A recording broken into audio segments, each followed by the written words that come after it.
উপল দলৰ তৰফৰ পৰা আজি এটা বিশেষ কাৰণত আপোনালোকক ইয়াত মতা হৈছে।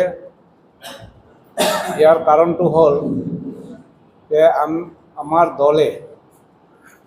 দলে আলোচনা বিবেচনা কৰি এটা সিদ্ধান্ত মৰ্মে আমি আমাৰ দলৰ তৰফ পৰা কমল আজাদ বুলি আমাৰ দলৰে অফিস সেক্ৰেটাৰী এজনক আমি দলৰ পৰা বহিষ্কাৰ কৰিছোঁ। কাৰণ কিছু দলবিৰোধী কাম দেখা গৈছে, যেটো আমাৰ ইউপিএল দলৰ কনষ্টিটুৱেঞ্চিৰ পেজ নম্বৰ 16 চেপ্টাৰ 17 ইয়াত ডিচিপ্লিনাৰী একশ্যন বুলি এটা আমাৰ ধাৰা আছে।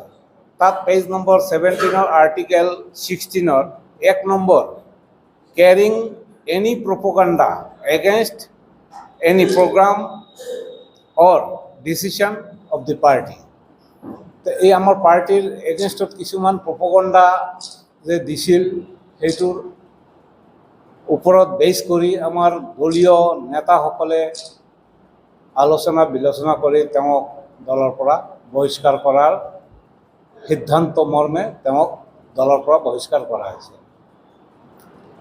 এই দলৰ পৰা যে বহিষ্কাৰ কৰা হৈছে সেইখিনিত মোৰ চহী আছে, চিন্ময় দে সিনিয়ৰ অফিস সেক্ৰেটাৰী। আমাৰ 6জন ইউপিএল দলৰ চেণ্ট্ৰেলৰ অফিস সেক্ৰেটাৰী 6জনৰ ভিতৰত মই সিনিয়ৰ। এই সিনিয়ৰ লেখা কাৰণেও তাৰ আপত্তি আছিল। সেইটো পৰ্টেল মিডিয়াৰ মাজত আজি দেখা গ'ল। এই কামাল আজাদে মোক মানে অফিস চকীদাৰ বুলি উল্লেখ কৰি আৰু অফিসত চাহ পানীৰ যোগান ধৰা বুলি কৈছে। আজি ইউপিএল দলৰ জন্মদাতা মই, আজি মোক চকীদাৰ বুলি কৈ আছে। তো গতিকে তাৰ কিমান দূৰ চিন্তা ধাৰণা মই সেইটো গম নাপাওঁ। সি কোন এংগেলত কিহৰ বেচিছত এনেকা কথা ক'ব পাৰিছে। তো এইটো উদ্দেশ্য লৈ মই আপোনালোকক ইয়াত মাতি ক্লিয়াৰ কৰি দিব বিচাৰিছোঁ যে আজি বহুতে আমাৰ ভাৰতবৰ্ষৰ সন্মানীয় প্ৰধানমন্ত্ৰী নৰেন্দ্ৰ মোদী ডাঙৰীয়াক বহুতে চকীদাৰ বুলি কৈছিল বা চাহ বেচা বুলি কৈছিল।